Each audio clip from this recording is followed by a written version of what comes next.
திண்டுக்கல் அங்கே வந்து மதம் மாறிய வன்னியர்களுக்காக ஒரு மாநாடு நடத்தியிருக்காங்க. அந்த மாநாடு எதற்குன்னா அவங்கள எம்பிசி பட்டியலில் சேர்த்து அந்த எம்பிசிக்கு உரிய இடஒதுக்கீடு வேண்டும் அப்படின்னு சொல்லி கிறிஸ்துவர்கள் அங்கே இருக்கக்கூடிய பிஷப் தலைமையில் ஒரு கூட்டம் கூட்டியிருக்காங்க. பேசிய ஒரு பாதிரி என்ன சொல்கிறாருன்னா, ஒரு மிரட்டல் துணியில் பேசுகிறார். சென்ற முறை வந்து நாங்கள் எல்லாரும் சேர்ந்து உங்களுக்கு ஓட்டு போட்டோம் மீன்ஸ் டிஎம்கே சொல்கிறாரு. நாங்கள் இந்த இடஒதுக்கீடு வேணும்னு உங்கள்கிட்ட கெஞ்சிட்டுலாம் இல்லை. இந்த தடவை பார்த்தீங்கன்னா பாஜக அதிமுகன்னு அது ஒரு பக்கம் நிற்கிது, பாமக அவங்கெல்லாம். அதுக்கப்புறம் நீங்கள் இந்த பக்கம் இருக்கீங்க. நான் கிறிஸ்துவன் என்று சொல்லிக்கொண்டு ஜோசப் விஜய் அப்படின்னு பேர் வைத்து கொண்டு ஒருத்தர் கட்சி புதுசாக தொடங்கியிருக்காரு. எங்களுக்கு ஆப்ஷன்ஸ் இருக்குது. அதாவது மறைமுகமாக நாங்கள் விஜய்க்கு கூட நாங்கள் ஆதரவு தெரிவிப்போம் அப்படிங்கிறது மாதிரி திமுகவுக்கு ஒரு சவால் விடுறது மாதிரி தெரியுது. மதம் மாறிய வன்னியவர்களுக்கு இடஒதுக்கீடு, இதை எப்படி பார்க்குறீங்க? ஏற்கனவே இந்த மாநாடு தடை செய்யப்பட வேண்டும் என்ற நோக்கத்திலே ஸ்ரீடிவியில் நம்ம பேசியிருக்கிறோம். இந்த மாநாடு ஆரம்பிப்பதற்கு முன்னதாகவே. இதில் நம்ம என்ன கவனிக்கணும்னா, ஒருத்தர் வன்னியராக இருந்து கிறிஸ்துவராக மதம் மாறிவிட்டார். அவர் கிறிஸ்டியன் தான், வன்னியர் கிடையாது. வன்னியர் வேற, கிறிஸ்டியன் வேற. இப்போ நாடார் இருக்காரு, நாடார்கள் கிறிஸ்துவராக மாறிவிட்டார், ஒரு கிறிஸ்துவங்க தான், நாடார் கிடையாது. இவங்க வந்து கிறிஸ்துவ நாடார் ஒரு டேக் போடுறாங்க. அப்படி இருக்க சாத்தியமே இல்லை, வாய்ப்பே இல்லை. சூடான ஐஸ்கிரீம் மாதிரி தான். ஆமா, இப்போ ஒரு ஆவி இருக்கிறது, ஐஸ்கிரீம் வந்து ஆவியா மாறியாச்சு, கன்வெர்டட். அப்புறம் ஆவியே ஐஸ்கிரீம் எப்படி நீங்க ஒன்னா சொல்ல முடியும்? ரெண்டு வேற, நீராவி வேற, ஐஸ்கிரீம் வேற. திருப்பி இந்த மாதிரி இந்த ஃபார்மேட் கன்வெர்ட் ஆனா வேணா சொல்லிக்கலாம். அந்த ஒவ்வொரு சமூகத்தை பற்றியும் ஒரு வரலாறு இருக்கும், ஹிஸ்டரி இருக்கு, ஹிஸ்டரி ஆஃப் கம்யூனிட்டிஸ் நிறைய நீங்க எடுத்து படிச்சு பார்க்கணும். அதுல குறிப்பாக வன்னியர் குல சத்திரிகள் என்று சொல்லுவாங்க, தங்களை சொல்லிக் கொள்வார்கள். வன்னிய குல சத்திரிகளை பற்றிய வரலாறுக்கு என்ன பேர் தெரியுங்களா? வன்னிய புராணம்னே பேர். அந்த வன்னிய புராணம் எங்கிருந்து ஆரம்பிக்கின்றது என்று சொன்னால், ஜம்பு மகரிஷியினுடைய அந்த அவருடைய வாழ்க்கையிலிருந்து ஆரம்பிக்கிறது. இவங்க என்ன சொல்லுவாங்க, தங்களை ஜம்பு மகரிஷியுடைய கோத்திரத்தை சேர்ந்தவர்கள். அப்ப கிறிஸ்துவங்களா ஜம்பு மகரிஷி கோத்திரத்தை ஒத்துக்கிறாங்களா? இது நம்முடைய கேள்வி. அதே போல வன்னியர்களுடைய அந்த கொடி எல்லாம் பார்த்தா தீச்சட்டி இருக்கும். அந்த வன்னிய புராணத்தை என்ன சொல்லப்பட்டு இருக்கின்றது என்று சொன்னால், வாதாபி என்கின்ற அரக்கனை அழிப்பதற்காக, தர்மத்தை நிலைநாட்டுவதற்காக தீயிலே தோன்றியவர்கள் வன்னியர்கள். ஜம்பு மகரிஷி தான் ஏற்படுத்துகிறார். இப்படிதான் அந்த வரலாறு ஆரம்பிக்கிறது. அதுல முதல்ல 2 பேர் வராங்க, அவங்களுடைய வரலாறு இப்படிதான் ஆரம்பிக்கும். அப்ப ஜம்பு மகரிஷியை ஏற்றுக்கொள்ளணும், கிறிஸ்துவன் என்று ஏற்றுக்கொண்டால். ஆகவே இதெல்லாம் சாத்தியமே இல்லாத ஒன்று. மதமாற்றத்தை ஊக்குவிப்பதற்காக இந்த பாதிரியார்களால் சேர்ந்து நடத்தக்கூடிய ஒரு நாடகம் தான் இது.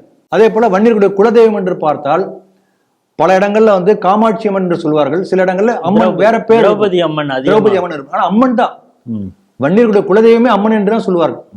இப்படி அந்த அதுல எல்லாமே இருக்கு. வன்னியர்களுடைய கோத்திரம் என்ன, குலம் என்ன, குலதெய்வம் என்ன, அவங்களுக்கு கலர், வன்னியர்களுக்கு பொருத்தமான நிறம் என்ன, இப்படி இத்தனை இருக்கு வன்னிய புராணத்தை இருக்கிறது. அப்ப இது எதுவுமே வந்து இவங்களுக்கு கிறிஸ்துவர்களுக்கு பொருந்தாது. அப்போ இது ஏமாற்று வித்தை தான் இது. இது ஒண்ணு. 2வது பாருங்க, இவங்க என்ன சொல்றாங்கன்னா, ஒரு குறிப்பிட்ட ஜாதியிலிருந்து அந்த ஜாதிய படிநிலை ஒழிவதற்காகத்தான் நாங்கள் மதம் மாறினோம். மேடையில பேசுறாங்களே, இதே பாதிரியார் பேசுவான் இல்லையா, நான் ஏன் மதம் மாத்தினேன்? இயேசு கிறிஸ்துவுடைய அருள் வந்து பாய்வதற்காக அல்ல. இவர்கள் இப்படி ஜாதி என்கின்ற இந்த சேற்று சகையில உழன்று கஷ்டப்பட்டு கொண்டிருக்கிறார்கள். கடை தேழுவதற்காக இயேசு கிறிஸ்துவுடைய அருள் வந்து அவங்க மேல படுகிறது. அதான் மதம் மாறியாச்சு இல்ல, ஜாதியில மீட்டு வந்தாச்சு இல்ல, அப்புறம் எதுக்கு ஜாதி ஸ்டிக்மா எதுக்கு உனக்கு? இது நம்ம கேட்கக்கூடிய கேள்வி. இதுல முக்கியமான கவனம் என்னன்னா, முக்கியமான விஷயம் கவனிக்க வேண்டியது என்னன்னா, வன்னியர்களுக்கு வர வேண்டிய இடஒதுக்கீட்டை பிடுங்கி கிறிஸ்துவர்களுக்கு கொடுப்பதற்கான முயற்சி தான் இது. அதனால டாக்டர் ராமதாஸ்லாம் வந்து மீட்டிங் போர்ட்லாம் பேசினார். 10% அவங்க ஸ்பெஷலா 10%. அந்த 10% இவர் கேட்டு போராடி அதுல குறிப்பிட்ட பர்சன்ட் வந்து கிறிஸ்துவம் வாங்கிட்டு போட்ட என்ன அர்த்தம்? அப்ப உண்மையிலேயே வன்னியர்களுக்காக போராடக்கூடிய கட்சி ராமதாஸ் என்று தன்னை சொல்லிக் கொள்வாரே. ஆனால் இதே ஒரு கவனிக்கணும். ஏன்னா இவர்களுடைய உரிமையை, இவர்களுடைய சலுகையை மதம் மாறிய கிறிஸ்துவர்கள் பிடுங்கிக் கொள்ள முயற்சி செய்கிறார்கள். இது ஒண்ணு. 2வது, நீங்களே அழகா சொன்னீங்க, மிரட்டுறாரு.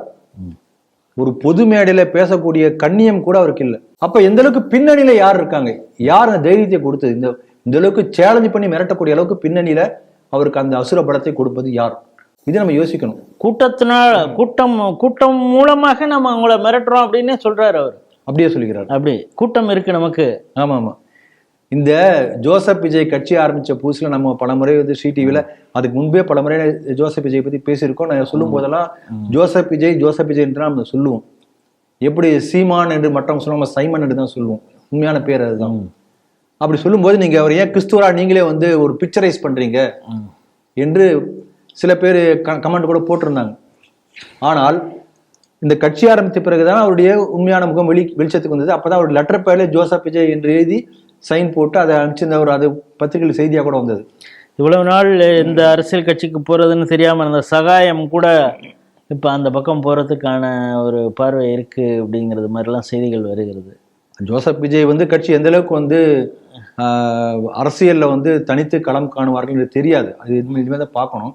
ஆனால் கூட கிறிஸ்துவர்களுக்காக ஒரு அடையாளமாக ஒரு கட்சி, அதுக்காக ஜோசப் விஜய் அந்த கிறிஸ்துவர்களுடைய அடையாளமாக இருக்கிறார் என்பதை அந்த தாவேகாவா, அந்த கட்சி பேரு தாவேகாவில் உள்ள மற்ற இந்துக்கள் பொதுமக்கள் எல்லாரும் புரிஞ்சுக்கணும். நீங்க தான் தாவேகா தமிழர் வெற்றி கழகம் எல்லாம் பின்னால போறீங்க. ஆனால் ஜோசப் விஜய் தெளிவாக இருக்கிறார், நான் கிறிஸ்துவ கட்சி நடத்துறேன், கிறிஸ்துவர்களுக்காக கட்சி நடத்துகிறேன். அதுல ஜோசப் விஜய் தெளிவா இருக்காரு. அதே தெளிவோட பாதிரியார்களும் இருக்கிறார்கள். இது நம்ம தெளிவா நம்ம புரிஞ்சுக்கணும். எங்களுக்கு இப்போ ஆப்ஷன் இருக்கு அப்படிங்கிறார்.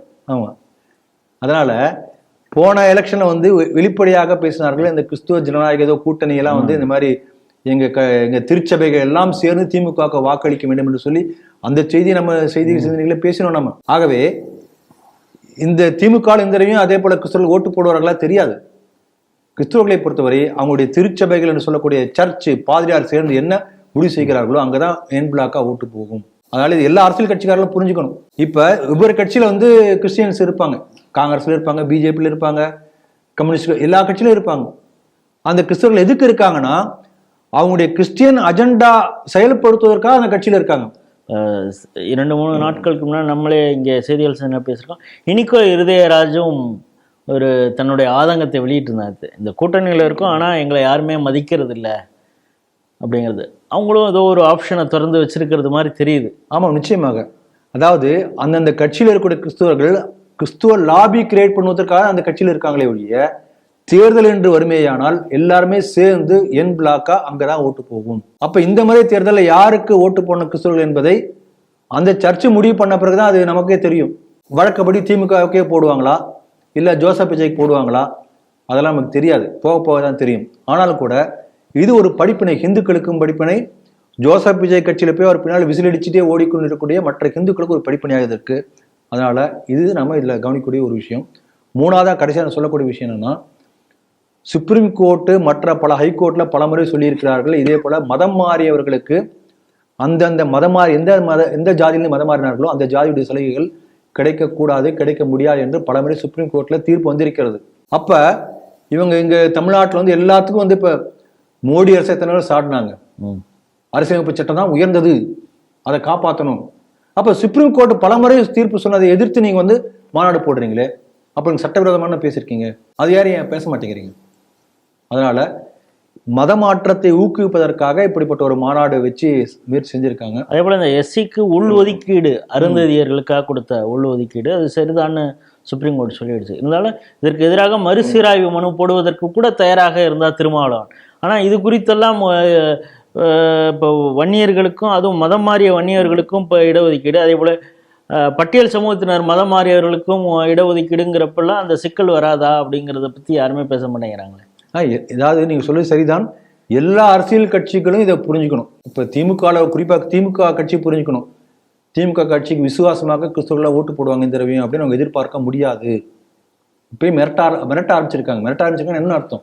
வேற இன்க்ரீஸ் இன் தி பார், அவங்களுடைய டிமாண்டை இன்க்ரீஸ் பண்றாங்க. ஒரு கால் வந்து கடைசி நேரத்தில் முடிவு பண்ணி விஜய் கட்சி ஓட்டு போட்டாலும் போடுவார்கள், தெரியாது. ஏன்னா கிறிஸ்துவனுடைய பலம் என்னன்னு காமிக்கணும் என்பதற்காகவே செய்தாலும் செய்யலாம். அது அவங்க டிஸ்கஷன் ஓடிட்டு இருக்கும். ஆனால் நாம் தெளிவாக புரிந்து கொள்ள வேண்டியது என்னன்னா, ஜனநாயக நாட்டில் ஓட்டு தான் பலம், வாக்கு தான் பலம். ஒரு கருத்தோ கொள்கையோ ஒரு தியாகமோ இதெல்லாம் பலம் கிடையாது.